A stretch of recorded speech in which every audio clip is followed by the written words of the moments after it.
All right, Bills and Eagles on Sunday. What is it like to cover the Eagles? A team that won the Super Bowl. The fans still seem mad all the time. They're going to win the division, and I feel like every week is probably figuring out why they don't look better than they are.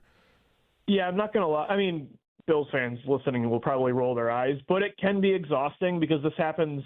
They've made it to 3 Super Bowls in under a decade, and it feels like every time the following season, 2018, 2023, now 2025, it's just a roller coaster, and they end up finding a way and getting into the playoffs. But the fans are miserable. They don't trust the team. It feels like the same kind of problems happen over and over again, whether it's a different quarterback, different head coach, different roster. So it's been that kind of season yet again. And I thought after beating the Chiefs that they were going to become kind of a juggernaut. But the NFL this year, I think in general, is just completely wide open. And I'm not surprised. There's not a single team that's really dominating this year. So, but yeah, that's just par for the course covering this football team. Yeah.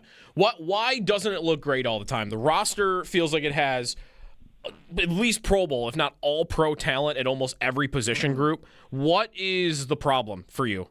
Well, there's 2 specific things about this season, but then there's one bigger picture issue or limitation that ends up being the result of these kind of seasons, 2023, 2025. This season, the problem has been the offensive line has been injured and inconsistent all year. And that's really the identity of this football team is a run-first football team. That's how they won the championship last year. Lane Johnson's been injured. Cam Jurgens, Landon Dickerson, their right guard starter, Tyler Steen, is definitely a downgrade from Mekhi Becton last year. So that's been the issue. And then Kevin Patullo is the new play caller, has been a step below Kellen Moore. That's probably an understatement. So the play caller regressed and the offensive line regressed.